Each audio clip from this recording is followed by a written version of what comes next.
life plagued by scandals, including allegations of racism, sexual misconduct, and infidelity. After his death, it seems his problems only continued for his family. Here are the biggest scandals in Elvis Presley's family. With that face, that voice, and those hips, Elvis Presley could have enjoyed the attention of almost any grown woman on the planet. However, it was a 14-year-old girl who stole his heart. And well, that's pretty weird. Presley served with Priscilla Beaulieu's father in the U.S. Army in West Germany, and they first met at a party in 1959 when Priscilla was 14 and Elvis was 24. She recalled to People that her parents initially forbade her from seeing the star, but eventually allowed Elvis to court her, at which point her grades dropped dramatically and she revolved her entire life around the singer. Elvis tried to mold her into the woman he wanted her to be, down to telling her to wear more eye makeup. Priscilla also wore her mother's clothes to look older, so that no one would suspect him of being with someone so young. In a 2016 interview with Loose Women, Priscilla explained what it was like to be married to Elvis. When you lived his life, you honestly didn't have your own life. You lived his life.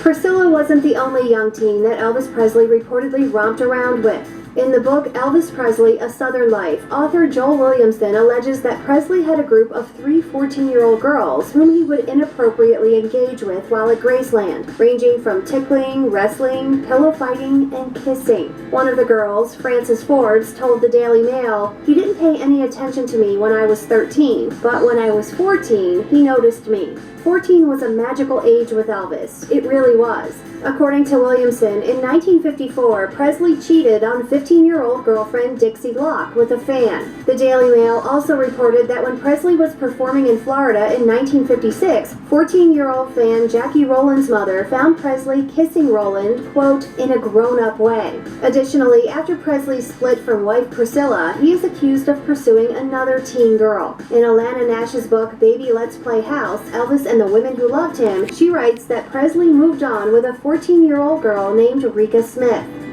Prior to meeting Priscilla, Elvis, who was already one of the most famous people in the world, had quite the active sex life. However, the rock icon basically forbade Priscilla from doing the same until after they tied the knot.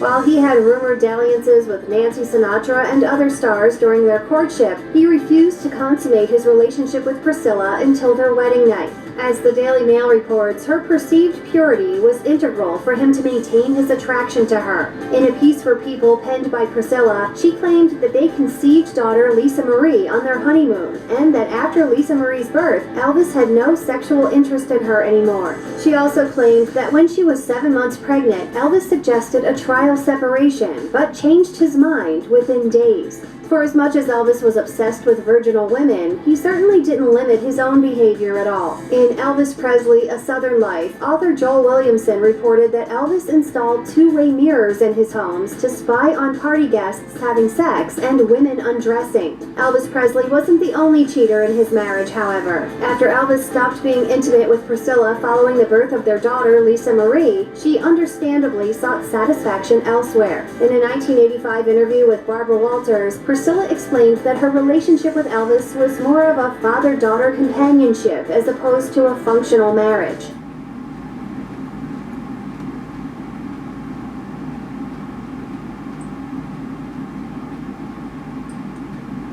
Priscilla says she turned to hobbies to keep herself busy while Elvis worked and entertained other women. She took karate lessons from stuntman and martial arts expert Mike Stone and eventually had an affair with him. Ultimately, Priscilla's lack of an intimate life with Elvis reached a tipping point. In 1972, she told Elvis she was having an affair with Stone and wanted to end their marriage, sending Elvis into a rage. She went on to date Stone, during which they enjoyed various hobbies together. Despite the bitter ending of their marriage, Priscilla and Elvis remained close friends until his death in 1977.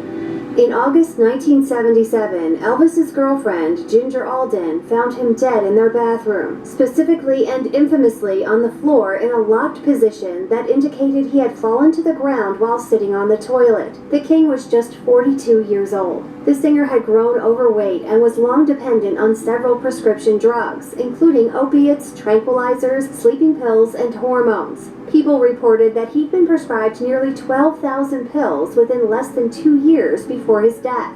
Quaaludes and various opiates were reportedly found in his system after his death, creating a perfect storm for a heart attack. The singer also suffered chronic constipation, a common side effect of opiates, so he frequently abused laxatives as well. The circumstances of his untimely passing were, of course, humiliating, but actually aren't too uncommon. Straining to defecate can put real pressure on the aorta and heart, and is likely what ultimately killed him. Presley's personal physician, Dr. Nick Nikopoulos, was accused of overprescribing drugs to Presley, as well as singer Jerry Lee Lewis, for years. Dr. Nick insisted he was being careful and that he often gave Presley placebos in an effort to quell his addictions, and that the reason he gave him prescription drugs was to prevent him from buying them on the street. He also said the high volume of pills was because he prescribed them not just for Presley himself, but for his entourage. Priscilla Presley was